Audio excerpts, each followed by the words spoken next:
tentang mereka yang sabar.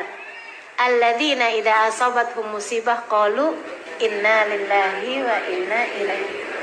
Orang-orang yang di saat diuji mereka berkata innalillah, semuanya dari Allah, wa inna ilaihi rajiun.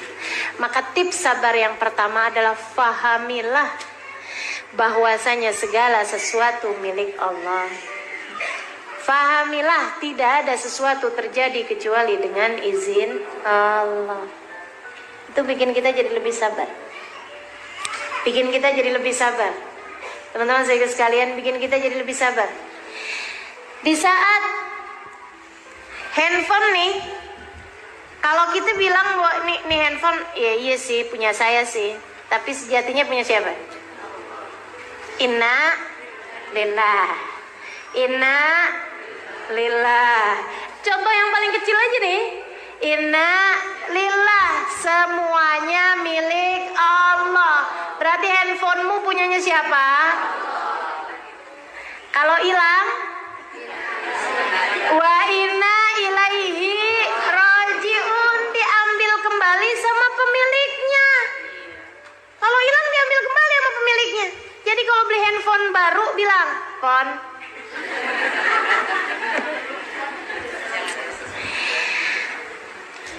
aku adalah milik Allah dan engkau pun milik Allah.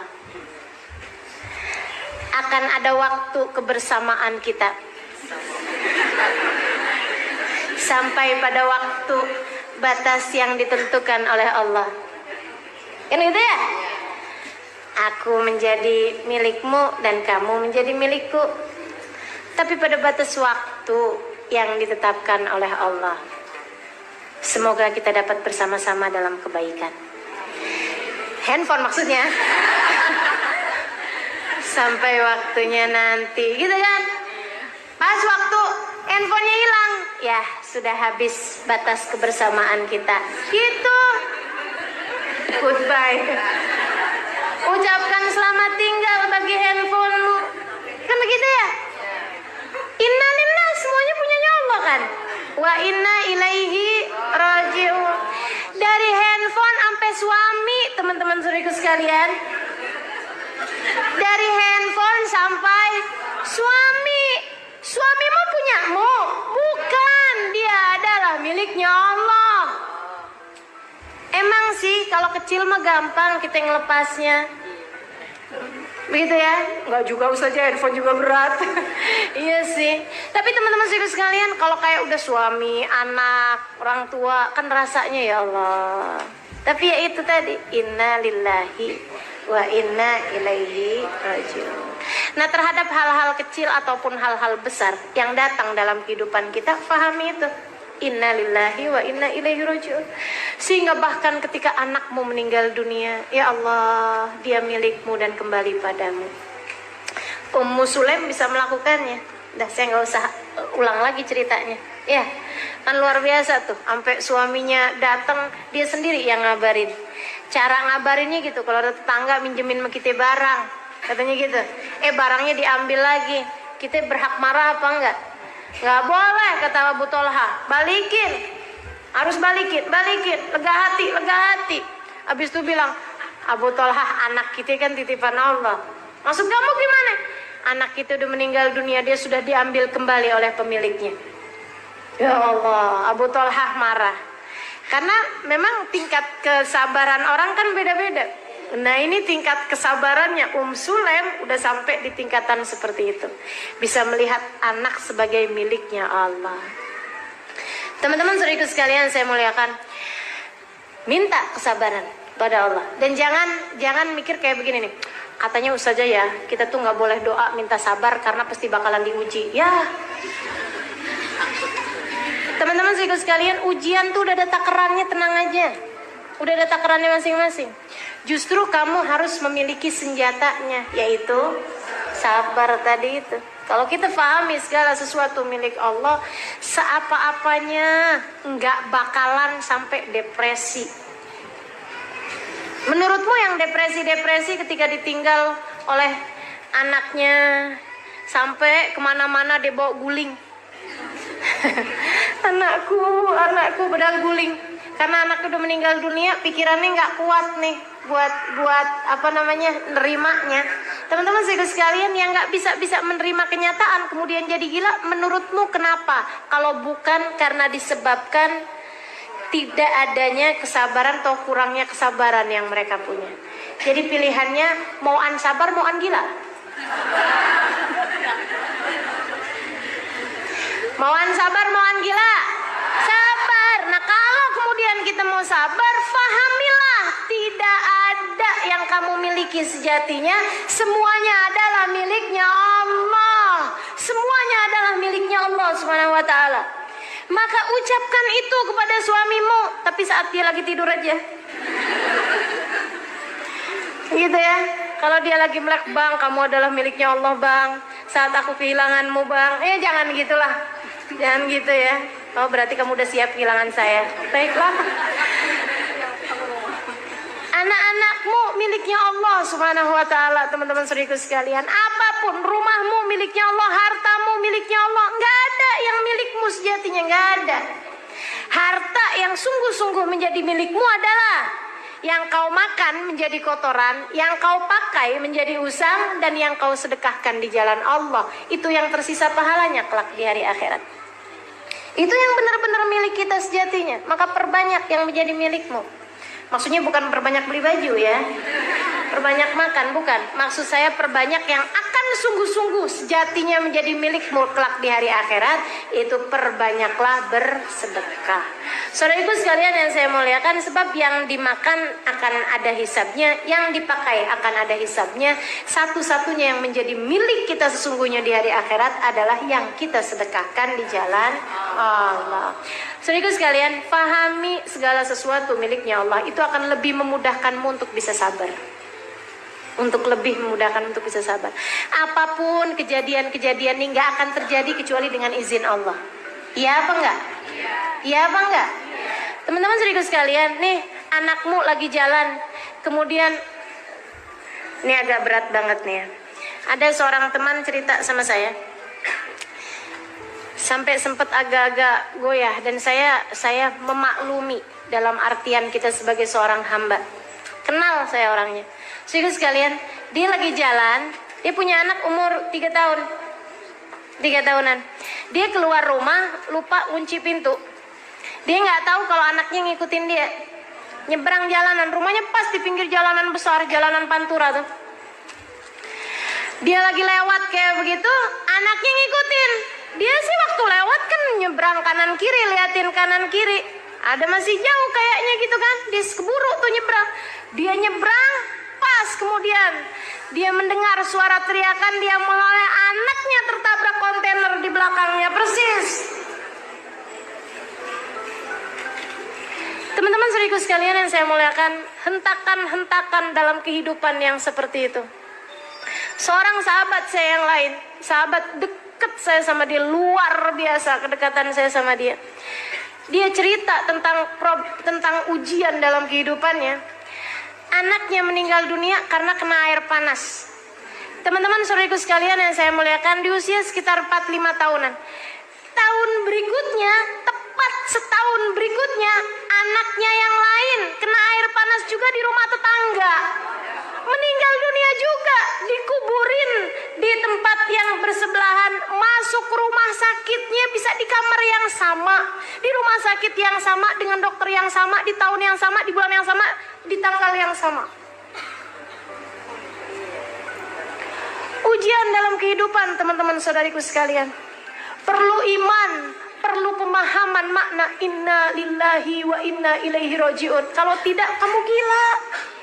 Kalau tidak kamu depresi. Saudariku sekalian yang saya muliakan, siapa yang tahan terhadap ujian-ujian yang semacam itu? Kecuali orang-orang yang beriman. Kecuali orang-orang yang beriman. Sekali lagi, kecuali orang-orang yang beriman. Kecuali orang-orang yang sabar, yang faham makna inna lillahi wa inna ilaihi rajiun. Sampai di tahun-tahun begitu habis dapat ujian seperti itu, tiap tahun. Setiap datang bulannya, dia pasti akan telepon saya, Ustazah, datang tanggalnya, Ustazah, siapa lagi yang mau meninggal? Sampai begitu. Saya bilang nggak ada yang akan diambil, udah cukup, nggak akan ada yang diambil. Kamu kembaliin kepada Allah, banyakin sedekah, banyakin doa sama Allah, nggak akan ada yang diambil. Sampai dia punya anak lagi kemudian, ya Allah Ustaz, tiap datang bulannya, apalagi pas waktu umurnya, ya Allah Ustaz, anak saya meninggal pas lagi umur segini. Saya bilang ada Allah. Nggak ada suatu terjadi kebetulan, nggak ada. So ikut sekalian, tahunan dia nggak bisa berurusan sama kompor, tahunan nggak bisa berurusan sama air panas. Kebayang traumanya seperti apa. Subhanallah. Saudaraku sekalian yang saya muliakan, emang dikirain orang kena air panas nggak melepuh-lepuh gitu badannya? Dan kebayang kayak apa rasanya kau melihat anakmu di usia 4 tahun lagi lucu-lucunya melepuh-lepuh badannya? Subhanallah. Ujian dalam kehidupan, saudariku sekalian yang saya muliakan, diperlukan kesabaran, mau dinaikin derajat, mau kita lewati untuk membuatmu naik kelas. Itu yang namanya ujian dalam kehidupan. Jangan pernah bertanya, kenapa harus saya ya Allah? Sebab Allah bisa banget buat menjawab, kenapa enggak, kata Allah. Kenapa enggak? Aku ingin menaikkanmu, aku ingin meninggikan derajatmu. Dan biarkan aku melakukannya dengan caraku. Gak usah pengen ngatur-ngatur, aku Tuhan. Innama amruhu idza arada syai'an an yaqula lahu kun fayakun. Maka sabar. Itu yang pertama caranya, dengan faham bahwa pengendali kehidupan cuma satu, namanya Allah. Pemilik kehidupan cuma satu, namanya Allah. Maka kembalilah kepada Allah Subhanahu wa taala. Teman-teman saudaraku sekalian, pahami itu akan menjadikanmu menjadi lebih sabar. Itu satu tipsnya. Kemudian ini tips yang berat sekali nih ya. Latihan, butuh latihan. Berapa lama latihannya? Seumur hidup. Kan sabar gitu. Sabar tuh sekolahannya, nggak ada sekolahannya, sekolahnya kehidupan. Batas waktunya sampai datang kematian. Saudara sekalian yang saya muliakan. Kemudian yang kedua, kita ingat. Saudara sekalian, badai pasti berlalu. Ujian itu juga udah ada takarannya. Ingetin kata Allah Subhanahu wa taala, "Wa man yatawakkal 'ala Allahi fa huwa hasbuh, innallaha balighu amri." Qad ja'alallahu likulli syai'in qadra. Qad ja'alallahu likulli syai'in qadra. Ingetin itu. Qad ja'alallahu likulli syai'in qadra. Allah telah menjadikan segala sesuatu ada ukurannya. Allah sudah menjadikan segala sesuatu ada ukurannya. Teman-teman saudara sekalian, nggak ada ceritanya cuaca setiap hari terus-terusan panas. Nggak ada ceritanya hujan terus-terusan mengguyur Jakarta. Nggak ada ceritanya. Nggak ada ceritanya harinya seorang nelayan selalu di atas lautan badai terus-terusan. Nggak ada ceritanya. Nggak ada ceritanya orang hidup dari mulai hidup sampai meninggal dunia di usia 60 tahun, 50 tahun sakit terus-terusan. Nggak ada ceritanya. Nggak ada ceritanya. Nggak ada ceritanya. Pasti semuanya ada ukuran-ukurannya. Pasti semuanya ada waktu-waktunya. Ada waktu-waktunya. Hari ini hujan atau saat ini hujan, misalnya gitu ya. Pasti nanti akan ada waktunya reda. Hari ini lagi ada badai, pasti akan ada waktunya berhenti.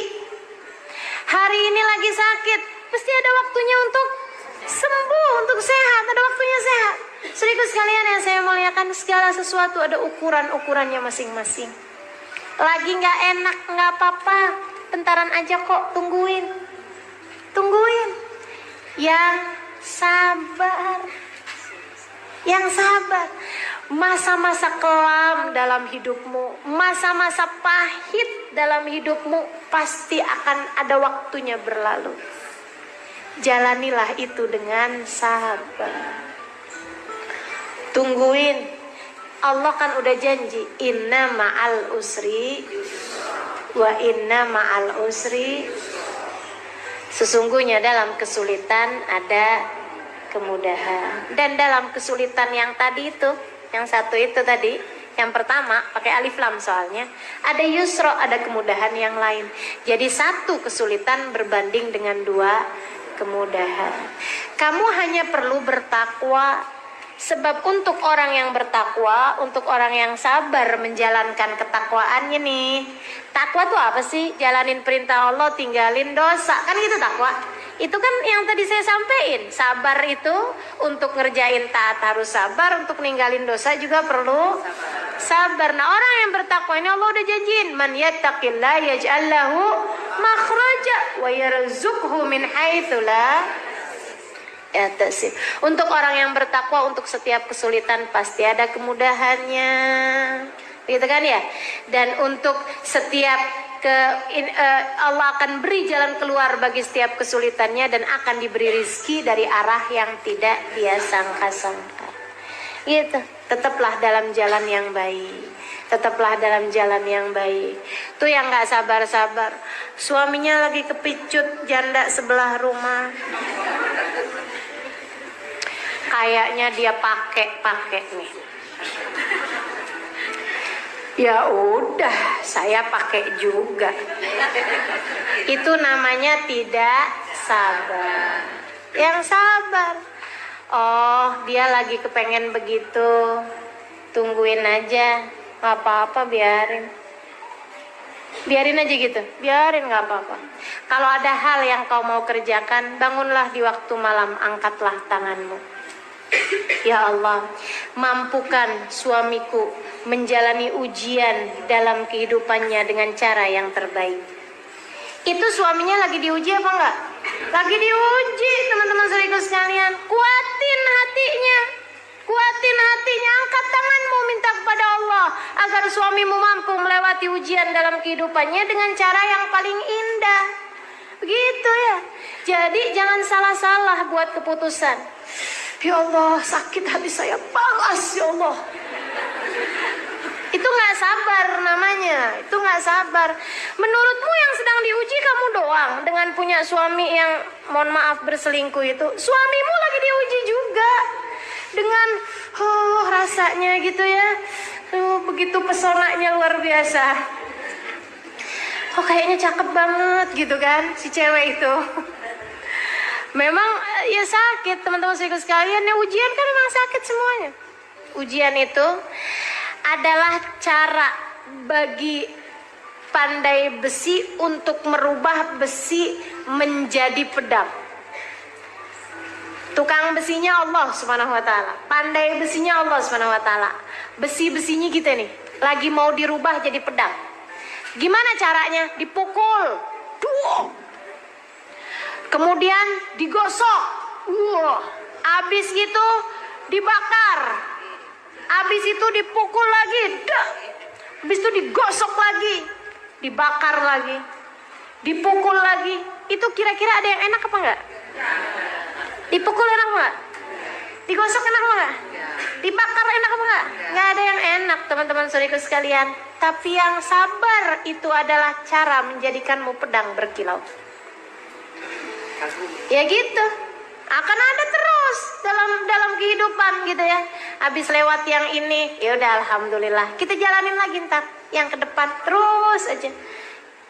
Terus aja. Innallaha idza habba 'abdan ibtala. Jadi terus nih ustazah ujiannya nih ustazah. Yang terus-terusan gitu juga enggak ya. Teman-teman saudara sekalian, hari engkau diuji dengan hari engkau tidak diuji, banyakkan hari yang kau enggak diuji. Kalau bicara tentang kesulitan, coba tuh antara hari kamu kesulitan sama hari kamu mudah dijalanin dengan baik, antara hari buruk sama hari menyenangkan gitu ya. Banyakkan mana? Banyakkan hari menyenangkan seperti hari ini. Alhamdulillah. Yang terakhir gitu ya. Jadi yang pertama Allah semua kok yang uji, udah tenang aja gitu ya. Semua punyanya Allah, Allah semua yang kasih ujian, Allah pengendali segala sesuatu. Yang kedua udah ada takarannya teman-teman sekalian, la yukallifullahu nafsan, Allah nggak bakalan ngasih kepadamu ujian di luar batas kemampuanmu, nggak ada, udah ditakar semuanya, waktunya udah ditakar, kadar sakitnya, kadar pahitnya, semuanya udah ditakar sama Allah Subhanahu wa taala. Yang ketiga, oh berarti masih ada dua lagi. Yang ketiga, kalau kepengen bisa sabar, ingetin bahwa ketika engkau diuji itu adalah bukan karena Allah nggak suka kepadamu, bukan, justru karena Allah cinta padamu.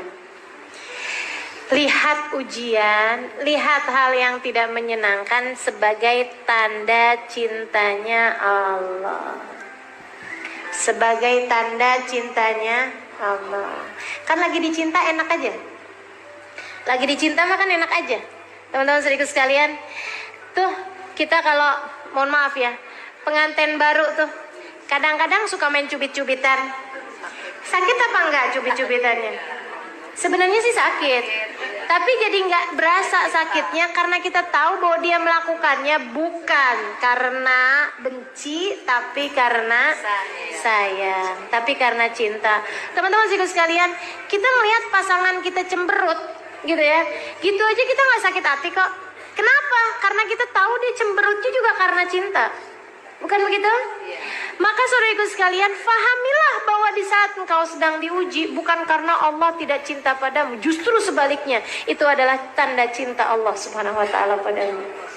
Maka bersiaplah bersabar. Gak apa-apa kalau lagi dikasih sakit, makasih ya Allah, tanda cintamu kan, aku akan menjalaninya dengan penuh kesabaran. Gitu. Kalau lagi dikasih matanya sakit atau apanya anggota tubuhnya ya sakit, alhamdulillah, makasih ya Allah, apapun yang kau tetapkan. Itulah makna kenapa Nabi setiap kali dapat ujian, Nabi Muhammad bilang alhamdulillah ala kulli hal. Cakep bener dah Nabi kita nih. Tiap kali diuji, Nabi ngomongnya apa? Alhamdulillah ala kulli hal. Makasih ya Allah atas setiap keadaan apapun yang kau bebankan kepada. Makasih atas keadaan apapun. Karena Nabi faham bahwasanya di saat dikasih hal yang tidak menyenangkan, itu adalah Allah sedang menundukkan tanda-tanda cintanya. Itu adalah surat-surat cinta yang Allah SWT sampaikan dalam kehidupan kita. Pahami itu teman-teman sekalian. Hal terakhir, nah ini benar-benar terakhirnya. Yang pertama, pahami pengendalinya cuma satu adalah Allah. Yang kedua, udah ada takarannya masing-masing. Kemudian yang ketiga, tanda cinta dari Allah Subhanahu wa taala. Dan yang keempat, saudariku sekalian yang saya muliakan, fasbir li hukmi rabbika fa innaka bi a'yunina. Kata Allah kayak begitu. Fasbir li hukmi rabbik. Wahai Muhammad, sabarlah engkau menjalankan setiap keputusan Allah, menjalankan setiap ketetapan Allah. Fa innaka bi a'yunina, sesungguhnya engkau berada dalam pandangan kami. Saudaraku sekalian, kalau kepengen sabar, fahamilah kamu sedang dilihat sama Allah. Emang ngaruh? Ngaruh banget. Saudaraku sekalian yang saya muliakan, kita tuh antara lagi diliatin sama orang, gak usah sama Allah ya, lagi diliatin sama orang sama lagi gak ada yang ngeliatin, mana yang lebih bisa bikin kita sabar? Pas lagi diliatin sama orang. Ini contoh terdekat ya, saya dengar ini dari seorang ustazah di kemarinan di Malaysia, Ustazah Nafisa Musa. Teman-teman sekalian, ada ibu-ibu nih ceritanya, udah janji waktu sebelum masuk ke mall, sebelum masuk ke supermarket, anaknya udah janji nih, kamu nggak mau beli apa-apa kan? Enggak, saya nggak mau beli apa-apa, saya cuma mau jalan-jalan doang sama mama. Iya baik, seneng nih kita nih, bawalah kita masuk ke supermarket. Ya Allah, sampai di supermarket ngelihat ini kepengen, ngelihat itu nangis, ngelihat itu mau dibeliin. Rasanya janji kamu tuh mana gitu kan? Mau marah kita setengah mati, tapi kan kita lihat-lihat nih mau marah. Tahu-tahu kita lagi mau cubit nih. Tadi kan bilangnya apa? Kamu katanya nggak mau beli gitu ya?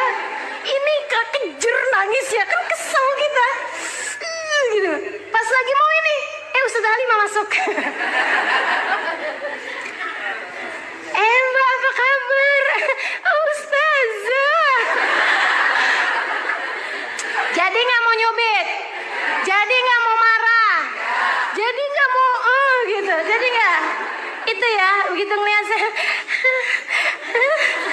Gitu paling. Palingan kita usap-usap tuh anak kita. Nggak jadi kita. Kenapa? Ada yang lihat. Apalagi yang lihat ustazah. Kan begitu? Kita nggak enak gitu. Kalau merasa dilihat. Teman-teman sekalian, Allah lagi bagi kepada kita tip kesabaran. Kamu kalau udah nggak tahan-tahan, kamu mesti sadar aja katanya Allah. Fa innaka bi'ayunina. Kamu sedang berada dalam pengawasan kami. Lagi dilihatin. Aku lagi lihat kata Allah. Aku lagi lihat kamu.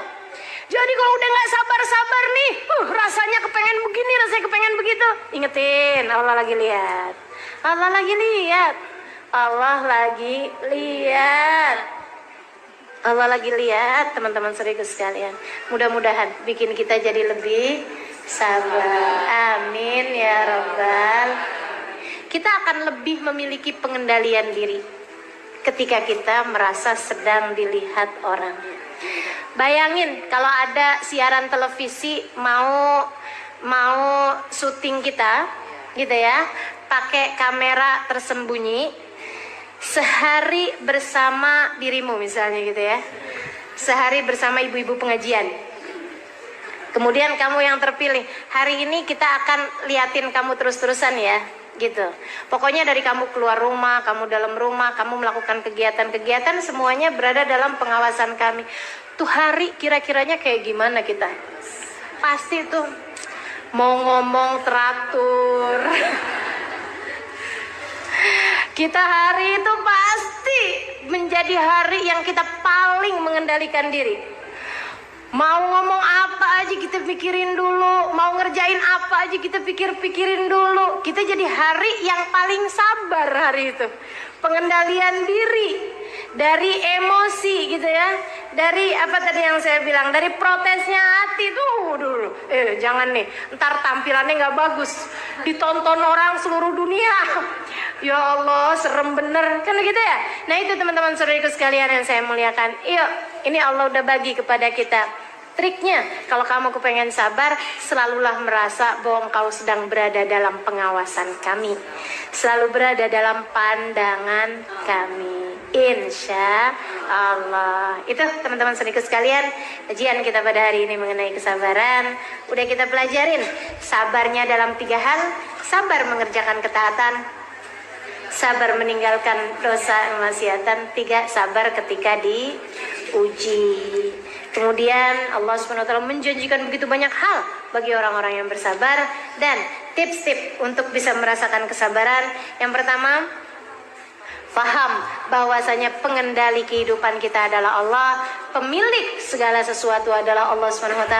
Kemudian yang kedua, paham bahwasanya ujian itu ada batasnya masing-masing, ada kadarnya, ada ukurannya. Nggak mungkin sepanjang hidup kamu susah terus-terusan, nggak mungkin. Semuanya udah diukur. La yukallifullahu nafsan illa wus'aha. Qad ja'alallahu likulli syai'in qadra. Kemudian yang ketiganya, di saat diuji itu adalah merupakan tanda cinta Allah Subhanahu wa taala. Dan saudariku sekalian, milikilah kesabaran. Yang terakhirnya dengan cara selalulah merasa berada dalam pengawasan Allah, dalam pandangan Allah Subhanahu wa taala. Amin ya rabbal alamin. Rabbana zalamna anfusana wa illam taghfir lana wa tarhamna lanakunanna minal khasirin. Rabbana atina fid dunya hasanah fil akhirati hasanah wa qina adzabannar. Da'wa fiha subhanakallahumma wa tahiyyatun fiha salam. Akhiru da'wana anil hamdulillahi rabbil alamin.